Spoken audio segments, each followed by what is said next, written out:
À l'intérieur de la Côte d'Ivoire, dans le cadre de la protection et de la conservation durable de la réserve naturelle de Mabiyaya, un important atelier de validation du schéma de planification, d'aménagement et de gestion de la réserve naturelle Mabiyaya pour la période 2024-2033 s'est tenu à la préfecture d'Adjoupé le vendredi 25 avril. Ce PAG piloté par l'Office ivoirien des parcs et réserves OIPR en sigle vise donc à concilier conservation de la biodiversité et développement des populations riveraines. Ce reportage est rendu par Walter Kofi. Réputée pour sa biodiversité et ses richesses écologiques, la réserve naturelle de Mabiyaya est aujourd'hui confrontée à diverses pressions liées à l'activité humaine. Une préoccupation qui était au centre d'une rencontre en vue de concevoir une réponse stratégique. Élaborée par l'Office ivoirien des parcs et réserves, cette opération marque une étape clé pour la mise en œuvre des actions concrètes en faveur de la protection de ces terres protégées.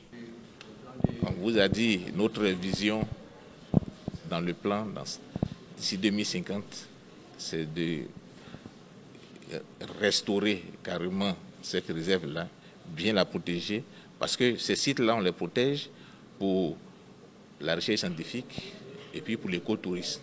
Ce document renferme les grandes orientations stratégiques de la gestion de la réserve naturelle de Mabiyaya sur les 10 prochaines années.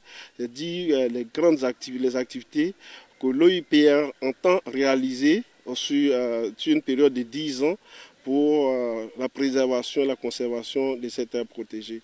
Donc ce document tourne autour des 6 axes de gestion qui sont les fonctions de gestion, notamment la surveillance et la protection, les mesures riveraines, le suivi écologique et la recherche, les aménagements, ainsi que la gestion de ces terres protégées. Durant l'atelier, les participants ont examiné en détail les différentes composantes du plan.